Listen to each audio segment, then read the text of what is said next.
The Rhodesian Bush War is a story of atrocity, of sickening loss of life, and the violent transition of a former European colony through independence toward majority rule.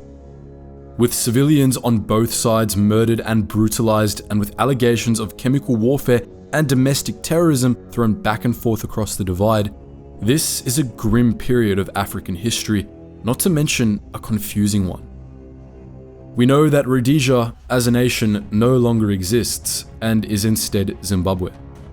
And so we know which side came out on top in the struggle. For a while though, units of the Rhodesian Army were scoring massive victories against their enemies, conducting operations that were breathtaking both in their brutality and in their effectiveness. At least that's what the Rhodesian media reported. So let's get to the bottom of this. Just how effective were the Rhodesian Security Forces, the losing side of the Bush War, and how did such an efficient and ruthless fighting force fail in its long-term objectives?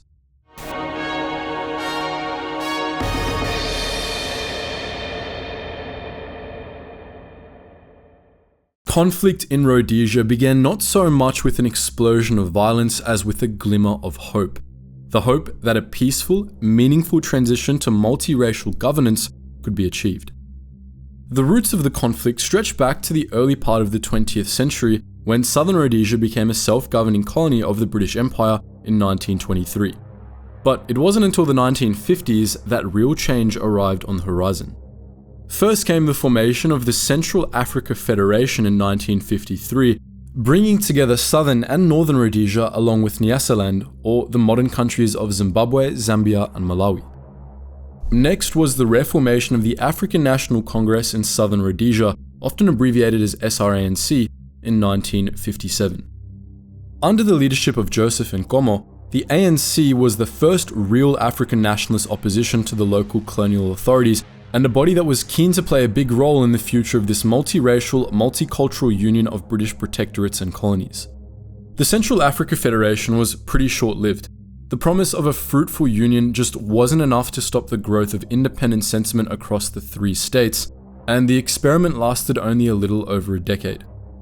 This incarnation of the ANC wasn't built to last either, and survived only 2 years before it was broken up by the colonial authorities in 1959 and its leaders arrested. Not Nkomo though, as he was out of the country then. By January 1960, Nkomo was back. He founded the National Democratic Party with the view of providing an African voice to the shifting political landscape of the new decade. He would shortly be joined by the two influential leaders Robert Mugabe and Ndabaningi Sithole. And then came the hope, the briefest flame of democratic promise and of change without violence or conflict. Nkomo and the NDP attended the Southern Rhodesian Constitutional Conference held in January 1961. Excluded from political debate and action for so long, African nationalists found themselves on the brink of legitimization and agency. At the conference, 15 seats were effectively promised to Africans out of a legislature of 65. This was still a minority, despite the fact that black Africans massively outnumbered white Rhodesians, but it was progress nonetheless. Nkomo and the NDP delegation, so the official report tells us, accepted these proposals. And then, they didn't. Under pressure from his fellow NDP members, Nkomo reversed his decision. The NDP would not accept the proposals, and instead, it would push for more representation and self-determinations for Africans in the region. But the 1961 conference had been a take-it-or-leave-it event, and the NDP found themselves isolated completely from the political system in southern Rhodesia. But things were about to get even worse for the NDP. In December 1961, they were outlawed. Nkomo escaped arrest once again, pulling the tried and tested move of being out of the country at the time. He would come back for a third bite at the political cherry, forming the Zimbabwe African People's Union, or ZAPU, which was once again banned in 1962, forcing Nkomo and his comrades into exile in Tanzania. By 1963, Sithole and Mugabe had had enough of Nkomo. Suspended by ZAPU, they formed their own party, the Zimbabwe African National Union, or ZANU, and a militant wing, the Zimbabwean African National Liberation Army, or ZANLA. Nkomo Zapu would form its own militant group, the Zimbabwe People's Revolutionary Army, or ZIPRA. Rhodesia now had two enemy factions on its doorstep. While ZANU and ZAPU were struggling to gain a foothold in Zimbabwe, another political tug-of-war was going on. The 1962 general elections saw the United Federal Party decimated by the Rhodesian Front. Sick of Nkomo and his lack of action, ZANU and ZANLA decided on a bolder approach. In July of 1964, ZANLA forces killed an official from the Rhodesian Front. What had been a glimmer of hope only 3 years before was now a civil war. To fight a war, you need an army, and the Rhodesian Front had one. As the gravity of the empire faded and Rhodesia looked toward independence, it kept hold of the Rhodesian Security Forces that had been the colony's military arm for decades. These were battle-hardened troops who had served the British Empire in conflicts in Malaya and elsewhere. After fighting Chinese communists in Southeast Asia, these units were now up against Chinese-trained fighters here in Southern Africa. This army might have been outnumbered, but they had experience on their side. They also had geopolitics on their side, at least in those early days of the war. To the south lay South Africa, a regime sympathetic to that of Southern Rhodesia.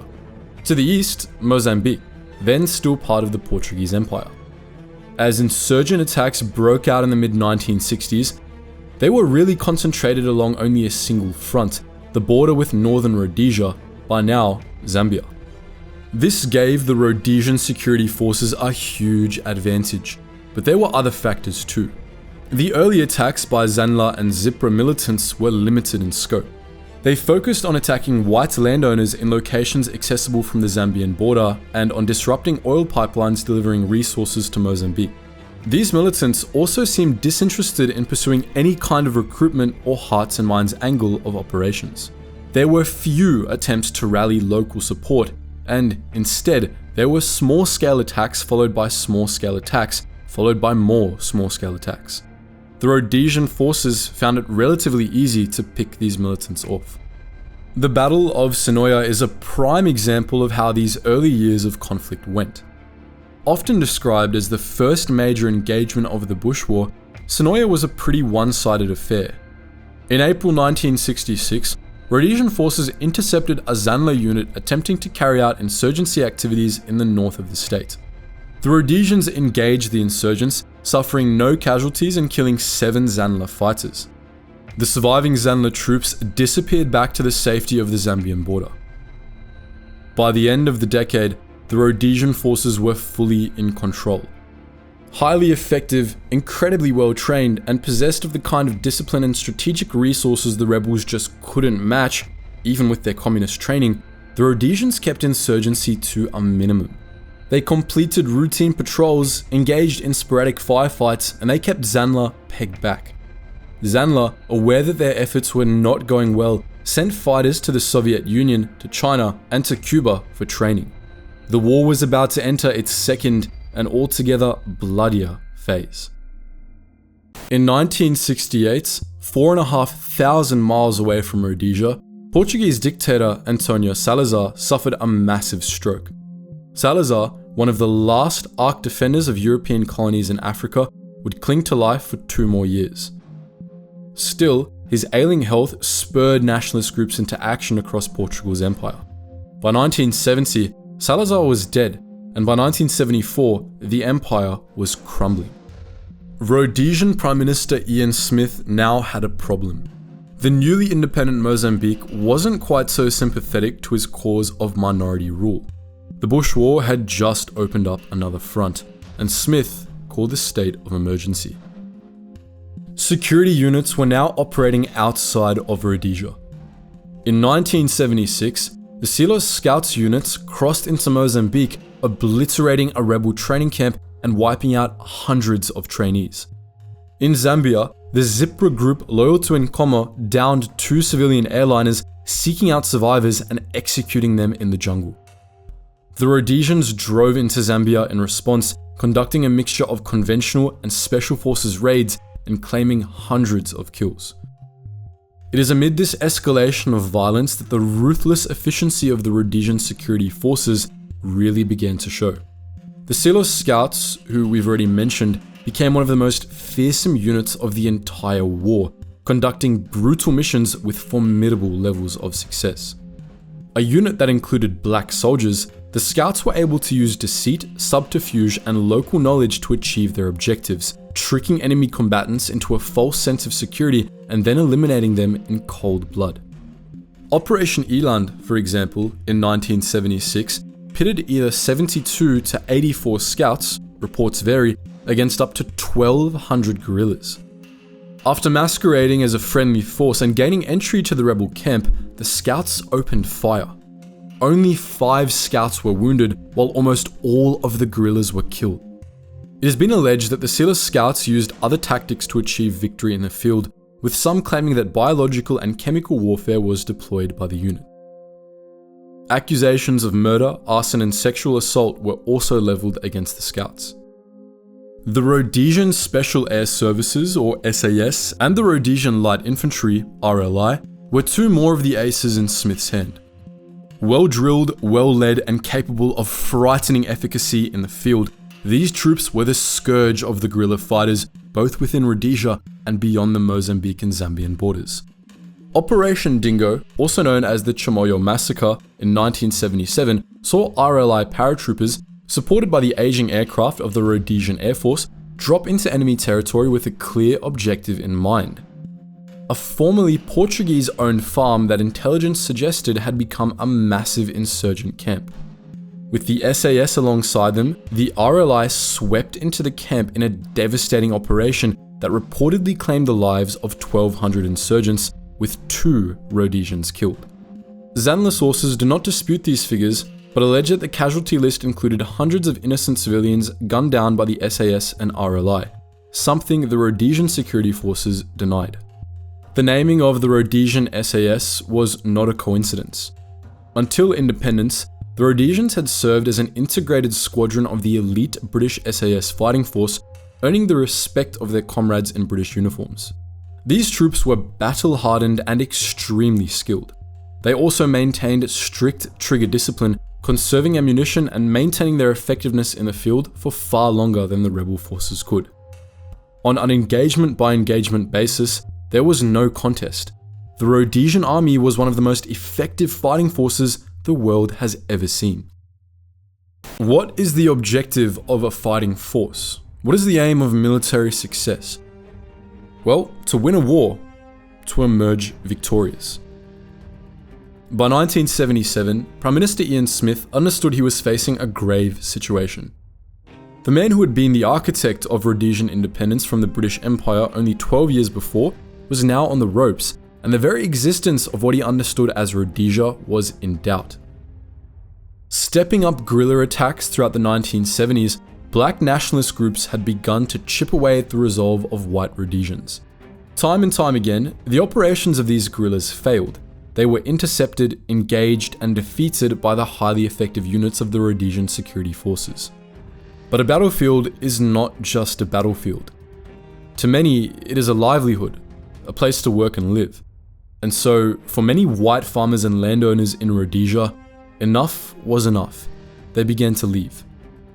Already a minority, the white population of Rhodesia dwindled even further in the face of repeated guerrilla attacks and insurgencies. The morale boost of a Rhodesian army victory was one thing, but the threat of destruction and death was quite another, and so white Rhodesians began to flow out of the country faster than ever before. But there were other factors at play here. Rhodesia's white population had always been a relatively transient one. They lacked the roots that some of the African nationalists had, with generations upon generations of historical ties to the area. So when the choice came, stay or leave, it wasn't such a difficult one to make. The economy, too. Counterinsurgency operations, even successful ones, cost money, and a seemingly endless chain of successful operations require endless funds to back it up. By the late 70s, Rhodesia's public coffers were feeling the strain. So, in 1977, Ian Smith was at the negotiating table. Opposite him, Bishop Mozorewa, a moderate black leader and someone who was a little more acceptable to the regime and the remaining white population than rebel commanders like Mugabe. The result was inevitable. a transfer of power to the majority African rule, which began in 1977. Muzorewa would continue working with Smith, first as joint members of the Transitional Executive Council, and then installing Smith as Minister without portfolio until the end of 1979. Even after Mugabe's ZANU-PF party was swept to power in a landslide election win in 1980, Smith continued to serve in parliament. He retired in 1987. A maelstrom of economic pressures, dwindling support, negotiations with moderate leaders, and ceasefire talks with militants in London brought the Rhodesian Bush War to an end. For all the Rhodesian Security Forces' successes, they were on the losing side. So how does this impact the idea of the Rhodesian Army as a wickedly effective fighting force? Our first instinct might be to say, not at all. Just look at the operational history. Engagement after engagement won, countless guerrilla fighters killed, minimal casualties, or even no casualties at all in many cases, for the security forces. These are textbook examples of how to win in the field. The Rhodesian Army held up its part of the bargain, and it was political and economic factors that led to the collapse of Rhodesia. But is this really the case? Everything we've seen up to now paints the Rhodesians as well-drilled soldiers chalking up victory after victory in the field. But what about those longer-term goals, the political and strategic moves that are required to truly win a war? Weighing up the dual narratives of the Rhodesian Security Forces during the Bush War, historian Danny Bagg raises some interesting points. Answering a question on Quora, Bagg discussed the perception of the Bush War among white Rhodesians and the sort of language used to describe it. Gangsters. That's how the insurgents were often described. Communist gangsters carry out acts of crime against civilian-owned farms and infrastructure, typically white civilian-owned. This was a crime wave, surely not a war, and when rebels were arrested, brought into police custody, tried in civilian courts, well, this just solidified the idea that Rhodesia was battling criminal thugs rather than political organizations with very real ideological and cultural objectives. The war on drugs, the war on crime, the war on terror. These ideas of a military campaign against the criminal element have become part of our global understanding. But not so much in the 60s and 70s. Back then, to use the language of crime to describe the landscape of war simply meant there was no war at all. There was just a bunch of bad guys seeking to create mayhem. So when white Rhodesians opened up newspapers or turned on TV sets and were met with the statistics of an operation, 20 or 30 enemies killed, weapons seized, no Rhodesian casualties, they must have thought victory was assured. The white minority was placated, the Rhodesian forces carried on their operations, and the political factors underlying were ignored. By the time the Rhodesian government realized its mistake, it was too late. The transition to a biracial government and the introduction of universal suffrage might have eased some of the political strife that fractured the nation had these moves been made years before. Still, by 1978, 15 years of conflict had taken its toll and there was no way back. The entire struggle might have been avoided if the NDP had not rejected the constitutional reforms of 1961, or if the Rhodesian Front had not excluded the NDP from subsequent negotiations. But this is just conjecture. But these are still political factors. We're still looking at the media presentation of the war and at the failure of the government to address the root causes of the problem. What could the Rhodesian military themselves have done differently? Perhaps the perception of the war wasn't only being manipulated by the government and state media. It could be that army commanders were also getting it wrong. While Rhodesian units were counting kills and reporting victories, the strategic balance was tipping the other way. By the mid-1970s, Zanla and Zipra guerrillas were gaining significant support across the country, bringing more and more of the black African majority over to their side. While they'd failed to win the hearts and minds of African Rhodesians in the 1960s, the 1970s were very, very different indeed. Huge swaths of Rhodesia became no-go areas for white minority settlers as guerrilla units expanded their influence across the region. While coming out on top in a firefight was the speciality of the Rhodesian forces, African nationalists acted with more guile and tactical nous, achieving the kind of broad support that would eventually bring them victory. There are subjective opinions and there are objective facts. It's so important to stick to the latter as we examine the Rhodesian Army. So what are these facts? It's a fact that the Rhodesian Army was incredibly effective in the field. Fighting countless engagements across a war that lasted well over a decade, the Rhodesians did not lose a single one. Reports of actual casualty ratios vary, but most suggest that it was seriously lopsided. For every single Rhodesian life that rebel groups took, they paid dearly with dozens of their own. It's a fact that Rhodesian Army units were among the best trained and most ruthless in the world. The Rhodesian SAS had not simply been trained with the British SAS, they had been part of the SAS. They'd seen action and learned all about what it means to tackle a guerrilla force. The Sealer's scouts, on the other hand, took the guerrilla action back to the rebels, utilizing deceitful and guileful tactics to carry out devastating operations. But it's also a fact that Rhodesia is no more. The nation became Zimbabwe Rhodesia after the transition to majority rule, and then simply Zimbabwe after Mugabe's ZANU-PF election victory in 1980. The Rhodesian Army, through a mixture of strategic short-sightedness and external political and economic factors, was on the losing side of the Bush War. It's easy to lay this blame squarely on the government, but the tactical decisions of the armed forces also have a case to answer. While the Rhodesian Army celebrated the latest operational victory, it was losing control of large swaths of territory. When they finally noticed, it was too late. But what do you think? Was Rhodesia fighting an unwinnable war? From a military perspective, what could the Rhodesian Security Forces have done more strategically and tactically to secure victory? Could the whole situation have been avoided in 1961 with a more serious attempt at genuine multiracial governance and equality for black and white Rhodesians? Let us know in the comment section below. As always guys, thank you so much for watching, and I hope you learned something new.